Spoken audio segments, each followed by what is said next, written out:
Hi guys, I am Pankaj and welcome back to your channel way to study. आज की हमारी video है for class 12। Chapter number is third, land resources and agriculture. Book है आपकी Indian people and economy. Start करते हैं first topic के साथ। जो सबसे पहला टॉपिक है आपका वो है लैंड यूज कैटेगरीज। देखते हैं भाई क्या कह रहा है इस टॉपिक के अंदर सारी चीज़ें। तो लैंड यूज कैटेगरी में बेसिकली आपको समझना है कि किस तरीके से जो आपकी लैंड है वो डिवाइडेड है इन डिफरेंट सेक्शंस। ठीक है, जैसे either it's use for forest या पार्क के लिए यूज हो रही है, किस तरीके से बेसिकली लैंड यूज हो रही है और क्या क्या उसकी हमने कैटेगरीज डिवाइड कर रखी है, वो सारी चीज़ें इस टॉपिक के अंदर पढ़ने वाले हैं।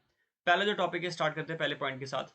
Land use records are kept by the land revenue department. ठीक है, यानी कि लैंड यूज किस तरीके से हो रहा है इसका जो पूरा रिकॉर्ड है वो कौन रखता है? लैंड रिवेन्यू डिपार्टमेंट इंडिया के अंदर। क्लियर? ठीक है भाई, बहुत बढ़िया। These record shows how the land used in different ways. ये रिकॉर्ड क्या दिखाता है हमें? इससे हमें हेल्प मिलती है कि किस किस तरीके से हम लैंड का यूज कर रहे हैं अपने कंट्री के अंदर। क्लियर? बहुत बढ़िया। सेकंड पॉइंट पे आ जाओ। The land use categories add up to the reporting area which is different from the geographical area. अब ये ज्योग्राफिकल एरिया क्या होता है, रिपोर्टिंग एरिया क्या होता है, वो हम समझेंगे। बट अभी के लिए इतना समझो कि जो लैंड यूज कैटेगरीज है वो क्या कह रहा है यहाँ पे, कि जितने भी लैंड यूज कैटेगरीज आपके, जितने भी आप कैटेगरीज होते हैं, जैसे फॉरेस्ट हो गया, यहाँ पे जितने बारन एंड वेस्टर्न लैंड हो गए, नीचे आप देख सकते हो जितने भी अभी आएंगे कैटेगरीज पे। तो अभी के लिए इतना समझ लो, जितने भी कैटेगरीज है जब उसको आप ऐड कर देते हो तो वो रिपोर्टिंग एरिया के अंदर ऑटोमेटिकली आ जाता है। समझ में आ गया? जो कि डिफरेंट होता है ज्योग्राफिकल एरिया से। अब ज्योग्राफिकल एरिया क्या है वो हम आगे पॉइंट में, इसी पॉइंट में समझेंगे, बट अभी के लिए इतना समझ लो। क्लियर? आ जाओ भाई थर्ड पॉइंट पे। The survey of India measure the geographical area of the different places in India. Simple कि जो हमारा सर्वे ऑफ इंडिया है वो मेजर करता है अलग अलग ज्योग्राफिकल एरिया को। अब ज्योग्राफिकल एरिया है क्या वो बात करेंगे अभी हम। Fourth point, map created by survey of India shows the exact measurement of land. Clear? पढ़ते समझ में आ गया, कोई इसमें समझाने वाली बात है नहीं। फिफ्थ पॉइंट पे आओ, बहुत important. The difference between reporting area and geographical area. Clear? अब हम समझते हैं कि रिपोर्टिंग एरिया क्या है और ज्योग्राफिकल एरिया क्या है। रिपोर्टिंग एरिया की तरफ देखो एक बार। Can change a little bit based on estimates from land revenue records. जो लैंड रिवेन्यू के पास, डिपार्टमेंट के पास जो रिकॉर्ड था उसमें थोड़ा बहुत चेंजेस हो सकता है। फॉर एग्जांपल जैसे कि रिपोर्टिंग एरिया मैंने क्या बोला, जितने भी आप लैंड यूज कैटेगरीज को ऐड कर दो। फॉर एग्जाम्पल हमें पता है कि 10 फॉरेस्ट हैं। ठीक है, हमें एग्जाम्पल के लिए मानते हैं 10 फॉरेस्ट है, 20 आपके बंजर जमीन है, बैरल लैंड जिसे हम बोलते हैं। तो ये हमारे रिकॉर्ड में था।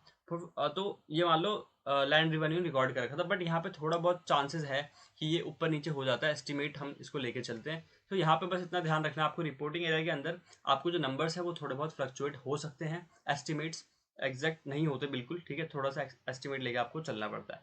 बट जो ज्योग्राफिकल एरिया है उसके अंदर क्या कह रहा है, stay fix and doesn't change. ये फिक्स रहता है बिकॉज ये मेजर होता है सर्वे ऑफ इंडिया की तरफ से। एंड बेसिकली इसके अंदर क्या होता है, एक्चुअल फिजिकल साइज जो होती है वो मेजर की जाती है। तो इस वजह से ये फिक्स होता है और चेंज नहीं हो सकता। समझ में आ गया? तो ये बेसिक डिफरेंट है आपके रिपोर्टिंग एरिया में और ज्योग्राफिकल एरिया में। क्लियर? बहुत ईजी है। चलो भाई आगे बढ़ते हैं। अब बात की गई है कि द लैंड यूज कैटेगरीज बहुत इंपॉर्टेंट है, maintain in the land revenue record, जैसे कि हमने पढ़ा। और वो रिकॉर्ड कैसे हैं, क्या है, किस तरीके से हम लैंड यूज कैटेगरीज कौन कौन सी होती है वो देखने वाले हैं। सबसे पहले आ जाओ फॉरेस्ट के ऊपर। तो फॉरेस्ट तो नाम से क्लियर है, जितने भी आपके जंगल्स हो गए, वाइल्ड लाइफ हो गई, ठीक है, बाकी सारी चीज़ें हो गई जो कि नेचुरली उग जाती हैं। ठीक है, इनको कोई जाके उगाता नहीं है। तो वो सारे जो कंजर्वेशन है वो सारी चीज़ें किसके अंदर आ जाती है? फॉरेस्ट के अंदर आ जाती है। ठीक है, कोई दिक्कत नहीं है। नेक्स्ट आ जाओ, land put to non agriculture uses. नाम से क्लियर हो रहा होगा, नॉन एग्रीकल्चर यूजेस, जैसे कि आपने लैंड को यूज़ कर लिया फॉर रोड, फॉर बिल्डिंग्स, ठीक है, जो आप बना रहे हो जिसके अंदर आप रहते हो, फॉर इंफ्रास्ट्रक्चर, कुछ भी हो सकता है, मेट्रो हो गया, रेलवे के लिए आप यूज़ कर रहे हो एंड ऑल दैट। तो बेसिकली जिसमें आप एग्रीकल्चर नहीं कर रहे उसके अलावा सारी चीज़ें कर रहे हो, उसको हम बोल देते हैं land put to non agriculture uses. Clear? Third पे आ जाओ, क्या कर रहा है भाई, बैरन एंड वेस्ट लैंड। तो इसके अंदर क्या होता है, नाम से क्लियर है आपको, जो कि फार्मिंग के लिए सूटेबल नहीं होता ड्यू टू बहुत सारे फैक्टर्स होते हैं, जैसे कि पुअर सॉइल हो गया आपका, उसमें रॉक्स होते हैं, कुछ हार्श कंडीशंस होती हैं, जो कि बेसिकली बंजर कहलाती है ज़मीन, जिस पे आप खेती नहीं कर सकते। तो ये चीज़ भी क्लियर है। ठीक है, फोर्थ पे आओ, area under permanent pasture and grazing land. बिल्कुल सिंपल है कि जिसमें कि जो कि ग्रेजिंग के लिए यूज़ होता है, जिसको हम खेती बाड़ी के लिए यूज़ नहीं कर सकते। बेसिकली यहाँ पे एनिमल आपके आके चरते हैं चारा, और ये नेचुरली इसमें भी घास वास उग जाती है, वो सारी चीज़ें इसके अंदर है। तो यहाँ पे देखो मैंने एक्सप्लेन नहीं करा यहाँ पे, है ना, जो मैं बोल रहा हूँ वो आपको इक्वल टू लगा के वो सारी चीज़ें अपनी लैंग्वेज में, खुद की जो आपकी लैंग्वेज है इंग्लिश में, आराम से नॉर्मल ट्रांसलेट करके आपको एग्जाम के अंदर लिखना है, अगर इसके ऊपर से कुछ क्वेश्चंस बनते हैं तो। राइट? क्योंकि सिर्फ इतना सा लिख दोगे तो उसमें ज़्यादा मार्क्स नहीं मिल पाएंगे। बट अगर ये सिर्फ मान लो ये टॉपिक पूरा उठ के आ जाता है 5 मार्क्स के लिए, तो अब आपको ये तो लिखना ही है, इसके अंदर जो मैं बोल रहा हूँ वो एक्सप्लेन करते हुए चलना है। ठीक है, बहुत बढ़िया। नेक्स्ट पॉइंट पे आओ, fifth, area under miscellaneous trees crops and groves not included net zones area. Basically क्या कह रहा है ये कि इसके अंदर क्या होता है कि आपकी एग्रीकल्चर यूज़ नहीं होती, इसके अंदर जो नेचुरली जो फ्रूट्स उग जाते हैं, बाकी सारी चीज़ें होती हैं वो उसमें उग जाती है, सब्जी हो गई, बाकी सारी चीज़ें, बट ये खेती के लिए यूज़ नहीं होती। Not use for sown area, जो क्रॉपिंग आप करते हो, ठीक है, किसके लिए यूज़ नहीं होती, क्रॉपिंग के लिए यूज़ नहीं होती। ये चीज़ याद रखना बस इसके अंदर, 5th पॉइंट के अंदर। 6 पे आ जाओ, कल्चरेबल वेस्ट लैंड। अब इसका मतलब क्या है भाई, सिंपल सा मतलब इसमें समझते हैं कि the land could be use for farming but is currently not been used. Simple अगर मैं एक डेफिनेशन में बोलूँ कि यूज कर सकते हैं इसको फार्मिंग के लिए, बट ये नेग्लेक्ट होती है बिकॉज ऑफ वही कंडीशन, लैक ऑफ रिसोर्स हो आपके पास, मान लो पैसे नहीं है आपके पास, या है ना, होता है ना, जैसे फार्मर्स के पास जमीन पड़ी है बट उसके पास अभी पैसा नहीं है उस जमीन को यूज करने के लिए।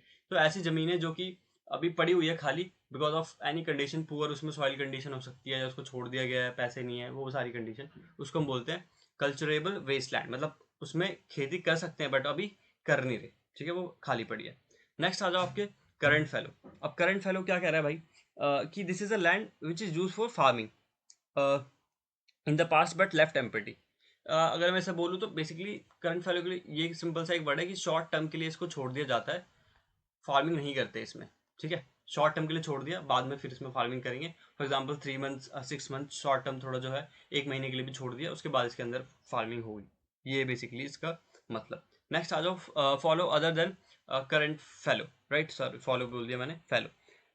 तो इसके अंदर बेसिकली ये भी लैंड यूज अनयूज्ड होते हैं जो कि लॉन्ग टाइम के लिए छोड़ दिए जाते हैं बिकॉज ऑफ पुअर कंडीशंस और फार्मर का मन नहीं है भाई उसमें, ठीक है। तो इसमें शॉर्ट टर्म होता है और इसमें बेसिकली लॉन्ग टर्म के लिए इसको छोड़ दिया जाता है because of any condition, poor soil, और उसको रेस्ट करने के लिए कह सकते हो आपकी सॉइल्स को, थोड़ा सा उसके जो न्यूट्रिशन है वो कम बैक हो जाए वापस से, जो ऑर्गेनिक चीज़ें हैं वो सारी चीज़ें। तो इस तरीके से हम देखते हैं कि लैंड यूज कैटेगरीज होती हैं सारी, जो कि आपको लिखनी है, अपने दिमाग से मत लिख देना भाई, यहाँ पे यही होता है। अब आप सोचोगे यार नॉन लैंड यूज कैटेगरीज हम क्या क्या करते हैं दुनिया में, ये लिख देते हैं, इंफ्रास्ट्रक्चर, ये सारी चीज़ें इसके अंदर आ जाएगी, नहीं, एनसीईआरटी में जो बोला गया है वही लिखना है। ये जो 7-8 पॉइंट आपको दिख रहे हैं ना इसके अंदर, वही लिखना है। अगर नहीं लिखोगे फिर यू आर रिस्पॉन्सिबल। अपनी चीज़ें लगाओ दिमाग, फिर बोलोगे यार पेपर तो बड़ा अच्छा गया था, पेपर तो बड़ा सेक्सी गया था, बट मार्क्स क्यों नहीं आए, क्यों, अपने दिमाग से, क्योंकि आपने लिखा, आपको एनसीईआरटी वाली चीज़ें लिखनी है, चीज़ जितनी जल्दी समझ जाओगे उतनी जल्दी बेड़ा पार हो जाएगा आप लोगों का, ठीक है, दिमाग नहीं लगाना, जितना मैं बोल रहा हूँ बस उतना लिखते चले जाओ। सो बच्चों, before starting topic number second, आप लोग के लिए काफ़ी अच्छी गुड न्यूज़ है that I am starting live online classes, right. जैसे कि आपके ट्यूशन क्लासेस होते हैं 1 घंटे के, वैसे ही आपके यहाँ पे लाइव क्लासेस होंगी जहाँ पे हम फेस टू फेस आपकी क्लासेस होंगी, पर्सनल गाइडेंस मिलेंगी आपको, और बाकी सारी चीज़ें जो भी इंपॉर्टेंट होती है जो कि मैं यूट्यूब पे नहीं प्रोवाइड करवा पाता, और बाकी सारी प्रीमियम चीज़ें वो आपको ट्यूशन में मिलने वाली है, ठीक है। For that you have to contact on a given number, पर सिर्फ व्हाट्सअप करना है, नो कॉल, ठीक है। जितने ही व्हाट्सअप करोगे उन्हीं का एडमिशन हो पाएगा। एंड द थिंग इज, सिर्फ लिमिटेड सीट है फॉर 30 स्टूडेंट। तो इंडिया के अंदर जितने भी बच्चे हैं जिन्हें ऐसा लग रहा है कि भाई they need a guidance, they need a proper tuition for the geography, तो वो कांटेक्ट कर सकते हैं, व्हाट्सअप कर सकते हैं, एंड जितनी जल्दी हो सके जो पहले आएगा उसका एडमिशन पहले होगा। सिर्फ 30 बच्चों के लिए मैं क्लासेस स्टार्ट कर रहा हूँ बिकॉज मेरे पास ऑफलाइन क्लासेस होती है, बाकी सारी चीज़ें हैं, तो ऑनलाइन में सिर्फ 30 बच्चे होंगे, तो जो पहले आ जाएगा उनको सीट मिल जाएगी। तो there are going to be limited seats, तो जितनी जल्दी हो सके व्हाट्सअप करो, अप्लाई करो एंड टेक योर एडमिशन, ठीक है। और फीस क्या होने वाली है, सिर्फ और सिर्फ 1500 रुपीज़ पर मंथ। तो मान लो आपको 1 मंथ कंटिन्यू करना है, उसके बाद अच्छा नहीं लग रहा या ऐसा कुछ हो सकता है, राइट, 3 डेज की आपकी ट्रायल क्लासेस भी होंगी। So you have to not worry about anything like कि पैसे क्या होगा एंड ऑल सारी चीज़ें। सिर्फ 1500 की फीस है, तो जितनी जल्दी हो सके इनरोल करो, जितना पढ़ना उतना पढ़ो, मस्त एग्जाम में फोड़ के आ जाओ। गारंटी है कि भाई आपके मार्क्स तेरे सही आने वाले हैं सिर्फ इस नोट्स की मदद से, और जितने भी सारी एक पर्सनल गाइडेंस होनी चाहिए, एक स्टूडेंट को मिलनी चाहिए, वो सारी चीज़ें मैं वहाँ पे आपको प्रोवाइड करूँगा, ठीक है। बढ़ते हैं नेक्स्ट टॉपिक की तरफ, which is your topic number second, common properties resources, जिसको हम बोलते हैं CPR, है ना। बढ़ते हैं भाई, देखो क्या कह रहा है ये topic. Second topic is common property resource, CPR। Now the thing is, पहला पॉइंट इसके अंदर देखते हैं क्या कह रहा है। Land based on the ownership can be classify into 2 categories. अब जो ऑनरशिप होती है 2 तरीके की होती है, आपको पता है, एक होती है आपकी प्राइवेट और एक होती है आपकी गवर्नमेंट। तो यहाँ पे क्या रहा है भाई, जो पहला है आपका प्राइवेट लैंड, जिसको हम बोलते हैं इंडिविजुअल लैंड, फॉर एग्जाम्पल आपकी बिल्डिंग्स हो गई, आपके अपार्टमेंट, आपके फ्लैट, आपका घर, ये सारी चीज़ें। दूसरा आपका other CPR, common property resource own by state. कौन स्टेट करता है इसको, स्टेट करती है, बेसिकली गवर्नमेंट ओन करती है इसको, जिसको हम पब्लिक सेक्टर भी कहते हैं। इसके अंदर आपके एग्जांपल आ गए, पार्क हो गया, ठीक है, रेलवे स्टेशन हो गए एंड ऑल दैट। तो ये सारी चीज़ें किसकी है, पब्लिक की होती है, बेसिकली स्टेट्स की होती है, तो पब्लिक यूज़ के लिए होती है, कोई भी उसको यूज़ कर सकता है। सेकंड पॉइंट देखते हैं क्या कह रहा है, CPI provide for the livelihood of the landless and marginal farmers and other weaker sections. तो ये जो आपके लैंड होते हैं सीपीआई, जो कि पब्लिक एरियाज, पब्लिक यूज़ कर सकती है इसको, कॉमन प्रॉपर्टी रिसोर्स, ये बहुत इंपॉर्टेंट होती है लैंडलेस लोगों के लिए, जो मार्जिनल फार्मर्स होते हैं, जिनके पास अपनी ज़मीन नहीं होती, दूसरों के उस पर काम करते हैं, और थोड़े जो वीकर सेक्शंस होते हैं, है ना, जो बेसिकली गरीब होते हैं, तो वो यहाँ पे क्या करते हैं, इस जो इनके पास ज़मीन होती है, जो खाली ज़मीन होती है, वहाँ से इनको क्या मिल जाता है, फ्यूल मिल जाता है, फॉर एग्जांपल लकड़ियाँ मिल जाती है, पत्ते मिल जाते हैं, जिनको जला के खाना खाते हैं, फिर कुछ फ्रूट्स होते हैं, है ना, अगर नेचुरली उग जाते हैं वो सारी चीज़ें हो गई, डंग्स हो गए, ये सारी चीज़ें यूज़ करके ये लोग क्या करते हैं, अपनी लाइवलीहुड को बट आगे ले जाते हैं। तो बेसिकली जिंदा रहने के लिए जो बेसिक चीज़ें हैं वो यहाँ से इनको मिलती है, तो it's really important. Now the third point is this land is very important for the livelihood of the landless and marginal farmers and other worker sections, और जो भी थोड़े वर्कर सेक्शंस वाले लोग हैं उनके लिए बहुत इंपॉर्टेंट होती है ये land. CPR is also important for the women as most of the fodder and fuel collection, जैसे मैंने बताया आपको, फ्यूल कलेक्शन, वुड हो गए, पत्तियाँ हो गई, गोबर के जो उपले होते हैं, वो सारी चीज़ें dunks is done by them, तो फिर जाके उनके घर पे खाना बनता है। अगर आप लोगों ने देखा हो कि गांव में जो रहते हैं, एंड जिन्होंने अगर देखा हो कि गांव के लोग जो थोड़े वीकर सेक्शंस में होते हैं ना, वो यही करते हैं, वो जो ज़मीनें होती हैं, जो कॉमन प्रॉपर्टी रिसोर्सेज होते हैं, जो बेसिकली गवर्नमेंट की होती है, जो किसी की खेती नहीं होती, बिकॉज दूसरों की खेती में जाओगे तो चिल्लाते हैं एंड ऑल दैट, तो वहाँ से वो लोग लकड़ी इकट्ठा करते हैं, पत्ते इकट्ठा करते हैं, मैंने देखा है गाँव में। सो इस तरीके से फिर वो जाके शाम में फिर अपना चूल्हा जलाते हैं एंड ऑल दैट, उसके बाद खाना बनता है। तो उनके लिए ये भाई एक वरदान से कम नहीं है, ज़मीन जो भी है, जितनी भी हमारी कॉमन प्रॉपर्टी रिसोर्सेज है, राइट, तो इसके बहुत इंपॉर्टेंट है इन लोगों के लिए, तो समझना यहाँ पे पॉइंट बहुत ज़रूरी है। फिफ्थ पॉइंट आता है CPR can be define as community natural resources, तो ये दूसरा नाम आपको देखने को मिलता है कि सीपीआर को हम क्या बोलते हैं, कम्युनिटी नेचुरल रिसोर्सेज भी आप इसको कह सकते हो, बिकॉज जो भी नेचर रिसोर्स प्रोवाइड करवाता है तो ये सबके लिए होता है and every one can use that. तो जो वीकर सेक्शन होता है वो ज़्यादा इसका यूज़ करता है। Every member has a right to access the ways with specific, ठीक है, विथ स्पेसिफिक, एक मिनट गाइस, ऑब्लिगेशंस, राइट, ऐसा भी नहीं है कि बिल्कुल ही आप उसमें रहने लग जाओगे ना, ये सारी चीज़ें, कुछ ऑब्लिगेशंस होती है, उसके साथ आप इसको यूज़ कर सकते हो। एग्जाम्पल कौन कौन से भाई, कम्युनिटी फॉरेस्ट, पास्चर लैंड्स जो खाली पड़े रहते हैं, विलेज वाटर बॉडीज, जो भी आपके तालाब होते हैं, छोटे मोटे झोड़ भी जिनको हम बोलते हैं, वो सारी चीज़ें, और बाकी पब्लिक सेक्टर स्पेसेस जैसे पार्क एंड ऑल। समझ में आ गया? तो ये है आपका कॉमन प्रॉपर्टी रिसोर्स जो कि आपके एग्जाम्स में आता है। So the next topic is third, agriculture land use in India. इसके अंदर पहला पॉइंट देखते हैं क्या कह रहा है भाई, land use is very important for farmers, agriculture depends mainly on land, ठीक है, unlike industries or service that rely more on machines or people, land play a big role in the how much foods we can grow. If people don't have enough land, they might be poor, especially in the rural area. तो basically क्या कह रहा है कि rural area में जिसके पास ज़मीन नहीं है उसको गरीब माना जाता है, और वो थोड़ा सा गरीब भी हो जाता है बिकॉज ऑफ, क्योंकि वहाँ पे चीज़ें क्या है, पूरी एग्रीकल्चर पर डिपेंडेंट है रूरल एरिया में। तो जिसके पास जितनी ज़्यादा ज़मीन उतनी ज़्यादा वो खेती कर सकता है, और उतने ज़्यादा वो पैसे मार्केट में उसको बेच के कमा सकता है। और यहाँ पे हमें देखने को मिलता है कि लोग डिपेंड होते हैं सिर्फ लैंड के ऊपर, नॉट लाइक सर्विस सेक्टर में, जैसे कि मशीन्स हो गए और बाकी सारी चीज़ें, सर्विस के ऊपर यहाँ पे डिपेंडेंसी नहीं होती, बहुत कम देखने को मिलती है, सिर्फ लैंड के ऊपर देखने को मिलती है। तो इसलिए यहाँ पे जो लैंड है बहुत इंपॉर्टेंट रोल प्ले करता है इंडिया के अंदर फार्मर्स के लिए, ठीक है। Next thing is good land means better farming quality, like how fertile it is directly affect how much food can be grow. This is not the same in other jobs like where land doesn't matter as much, है ना। जैसे कि अब दूसरी job है उसमें land की quality इतनी नहीं देखी जाएगी, बिल्डिंग खड़ी करनी है, आईटी सेक्शन है आपका कोई सा, या कोई भी आईटी सेक्टर है, वहाँ पे आपको ये नहीं देखना कि लैंड की क्वालिटी क्या है, बट जहाँ पे एग्रीकल्चर हो रही है वहाँ पे देखना पड़ेगा कि लैंड कितना ज़्यादा फर्टाइल है, क्वालिटी मतलब फर्टाइल कितनी है, कितना है उसके अंदर क्रॉपिंग करने की कितनी ज़्यादा क्षमता है, और बाकी सारी चीज़ें, ठीक है। थर्ड पॉइंट पे आ जाओ, land is important socially in rural area, owning land also important for the social status, people respect the land, ठीक है भाई। Land can be use in the society for loans, money borrowed होता है, help tough time like drought and illness, ठीक है, समझ में आ गया, बहुत ईजी। बेसिकली बात की जा रही है कि रूरल एरिया में किस तरीके से लैंड की ज़्यादा इंपॉर्टेंस है इंडिया के अंदर, तो वही चीज़ बताई गई है यहाँ पे कि बोरो कर सकते हो आप उससे पैसे एंड ऑल दैट, ठीक है, समझ में आ गया। फोर्थ पॉइंट की तरफ बढ़ते हैं, estimates total agriculture land to the use for the farming. Cultivated land includes land that is currently crop net sown areas, land that is not being used but could be follow land, and land that could made good farming, ये सारी चीज़ें over time, ठीक है। तो ये पढ़ लो आप, बहुत ईजी है 4 पॉइंट, इसमें कुछ ज़्यादा खास है नहीं, ठीक है। मुझे नहीं लगता टॉपिक इंपॉर्टेंट है ज़्यादा, बट या आपको पता होना चाहिए एग्रीकल्चर लैंड कैसे यूज़ होती है इंडिया के अंदर। तो ये इंपॉर्टेंट है बेसिकली आपका कि क्रॉपिंग इंटेंसिटी परसेंटेज अगर आपको निकालनी है, किसी क्रॉपिंग इंटेंसिटी कैसे निकलती है, तो gross crop area divide by net sown area into 100, ठीक है, ये आपको पता होना चाहिए। आगे बढ़ते हैं फोर्थ टॉपिक की तरफ। बहुत लंबा चला गया ये चैप्टर, बस ठीक है, थोड़ा सा लेंदी है। फोर्थ टॉपिक में आते हैं, बहुत इंपॉर्टेंट है और बहुत ज़्यादा ईजी भी है। Cropping season in India. तो पहला पॉइंट इसमें देखो, नॉर्थन इंडिया की तरफ जब हम आते हैं, हरियाणा, उत्तर प्रदेश, बिहार, पंजाब, इतना लिख दो बहुत है। तो उसमें पहला देखने को मिलता है हमें खारिफ सीजन। उसके अंदर पहला पॉइंट देखते हैं, the June to September period. कब से कब तक पीरियड होता है? जून से लेकर सितंबर का। Depend on the southern monsoon. किस पे डिपेंड करता है भाई? जो आपका साउथर्न मानसून होता है। क्रॉप कौन कौन से होते हैं इंपॉर्टेंट? Rice, cotton, jute. समझ में आ गया। राबी पे आते हैं, सेकंड पॉइंट। राबी सीजन कब से कब तक है? अक्टूबर से लेकर मार्च तक। Onset of winter. क्रॉप कौन कौन से? Wheat, mustard, grams. ठीक है। थर्ड पे आओ, जेद सीजन। जेद सीजन कब से स्टार्ट होता है? अप्रैल टू जून। सेकंड पॉइंट क्या है? Short duration summer cropping season. और क्रॉप्स कौन कौन से आपको देखने को मिलते हैं? Watermelon, vegetables, fodder. ठीक है, ये है आपका जेद सीजन। बी पे आते हैं साउथ इंडिया। साउथ इंडिया की तरफ अगर हम चले तो केरला, चेन्नई, तमिलनाडु। तीन लिख दो बहुत है। पहला क्या है? Due to high temperature throughout the year only tropical crops can be grown. कौन कौन से देखते हैं? Same crops can be grown thrice in agriculture year if provided sufficient soil moisture. ठीक है, अगर प्रॉपर मॉइस्चर प्रोवाइड कर दे तो यहाँ पे जो भी ट्रॉपिकल क्रॉप्स है वो देखने को हमें मिलते हैं। इतना लिख दो, it's more than enough.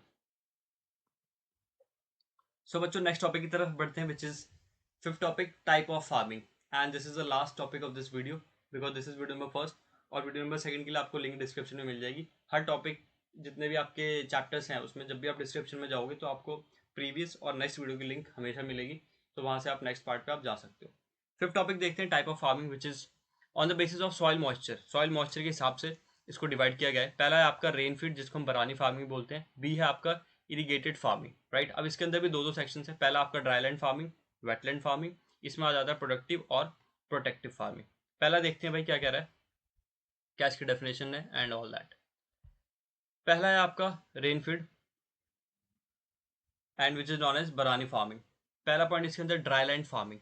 First point, it is largely confined to the regions having annual rainfall less than 75 centimetre. यानी कि जहाँ पे 75 सेंटीमीटर से कम बारिश होती है उस रीजन्स को हम इसके अंदर काउंट करते हैं। Second point, draft resistance crops कौन कौन से हो गए? बाजरा, मूंग और ग्राम। ठीक है, यानी कि जिस ऐसे ये क्रॉप्स हैं जिनको सूखे से फर्क नहीं पड़ता, अगर ज़्यादा बारिश भी नहीं होगी तब भी ये उग जाएंगे। Right. Third point, soil moisture conservation and rain water harvesting is a common practice. ये चीज़ आपको कॉमनली यहाँ पे देखने को मिलेगी, जो भी रीजन्स हैं। Right. Next one is wetland farming. नाम से क्लियर है, it is largely confined with the regions having rainfall between 75 to 200 centimetre. तो जहाँ पे 75 सेंटीमीटर से लेकर 200 सेंटीमीटर तक बारिश होती है, वो सारे रीजन्स इसके अंदर आते हैं। उसके बाद हम देखते हैं कि भाई क्या क्या दिखते हैं यहाँ पे देखने को मिलती है। Flood and soil erosion hazard आपको कॉमनली यहाँ पे देखने को मिल जाता है। वाटर इंटेंसिव क्रॉप्स कौन कौन से होते हैं? Rice, jute and sugar cane, जिनको सबसे ज़्यादा पानी की जरूरत पड़ती है, तो वो सारे क्रॉप्स इसमें लगते हैं। क्लियर।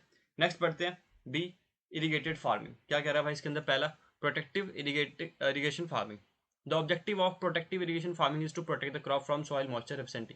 नाम से क्लियर है, प्रोटेक्ट करना है। तो बेसिकली अगर सॉइल मॉइस्चर की वहाँ पे पानी की कमी हो जाती है तो आपको अलग से ट्यूबवेल के थ्रू या जितने भी आपके सोर्स ऑफ वाटर हैं उनके थ्रू आपको यहाँ पानी देना है, ताकि जो क्रॉप्स है वो बच सके। राइट।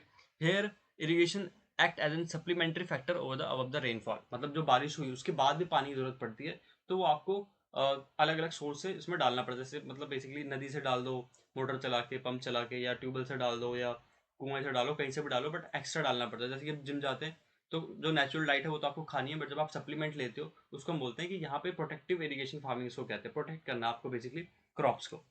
नेक्स्ट आ जाओ, प्रोडक्टिव इरीगेशन फार्मिंग। क्या है इसके अंदर देखते हैं।